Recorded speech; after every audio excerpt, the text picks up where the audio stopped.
我相信咧，好多人都用過 AI 咧去做翻譯嘅。咁有咗 AI 做翻譯之後咧，其實我哋都會想學一種嘅新嘅語言噶嘛。咁我哋唔一定要全部都要依靠 AI 咧去做晒所有嘅翻譯，而自己唔去學噶喎。咁而家 AI 工具咧，亦都係非常之方便啦，亦都可以做到一個私人教練添，教我哋點樣學一種嘅新嘅語言。咁完全咧係針對自己嘅需要嘅，因為你可能咧係用嘅場景係唔同啦，目的唔同啦。譬如有啲人係為咗旅行而學嘅，有啲人為咗工作而學嘅。咁唔同人嘅工作場景都唔同㗎。咁有啲人喺醫療嘅行業做啦，有啲人喺貿易嘅行業做啊，想學一啲嘅字句咧都唔同嘅。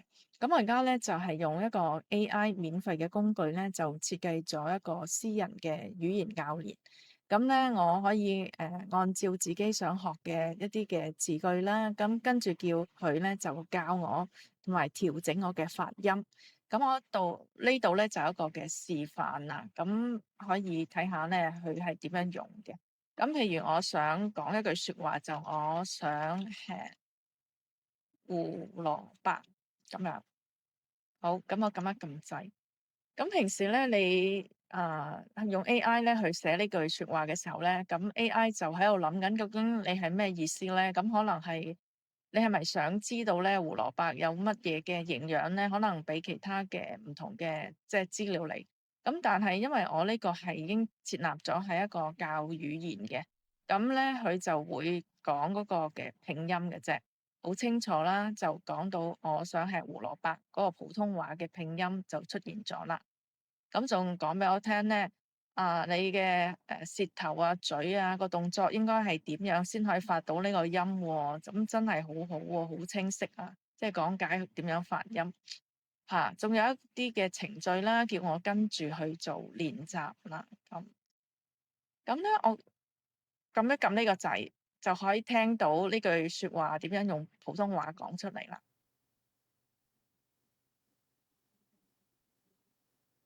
我想吃胡蘿蔔。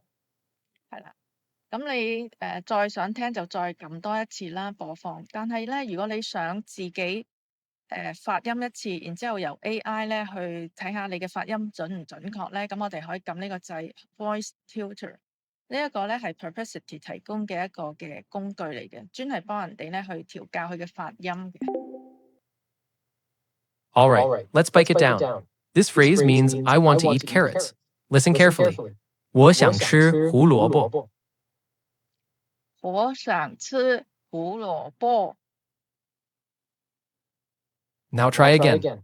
我想吃胡萝卜.我想吃胡蘿蔔。We worked on the phrase 我想吃胡萝卜, and you really improved the clarity of the hu sound. Great job adjusting your pronunciation. Keep practicing that gentle back of the throat H sound, and you'll get even more confident. Wonderful effort today. 點樣去即係去建立到呢一個嘅私人教練咧？而家我就係教點樣去做啦。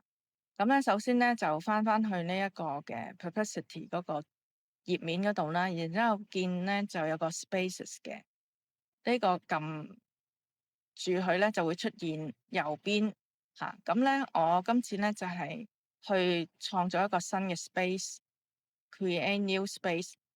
咁咧其實佢個作用咧就好似去創建一個 channel 咁樣。咁你每次翻嚟 Perplexity 呢一個嘅 AI 嗰度咧，你撳翻你自己呢一個 channel 咧，咁咧就可以用到嗰個嘅工具啦。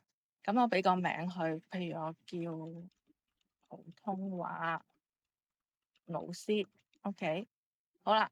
跟住咧最重要個部分咧，其實就係 add 呢個 instruction 啦。咁你咧就教佢，你每次都要做相同嘅嘢，打咗一個指令俾佢，就係咧每一次咧我輸入一啲嘅文字字句咧，咁你要話俾我聽普通話嗰個拼音係點，跟住咧你要俾我去用到嗰個 voice tutor 啦。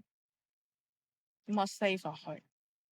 咁就完成㗎啦。咁你下一次翻到嚟呢個 Perplexity 嘅頁面裏面咧，你撳 Spaces 咧，你就會見到你自己設立咗嘅普通話老師啦，然之後你喺上面，譬如你又想講第二句説話，點講咧？譬如我想吃蘋果。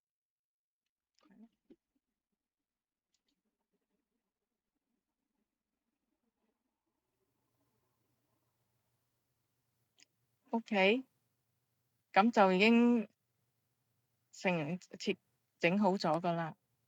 咁如果你仲想同朋友分享你而家嗰個私人教練咧，你可以撳 share 啦，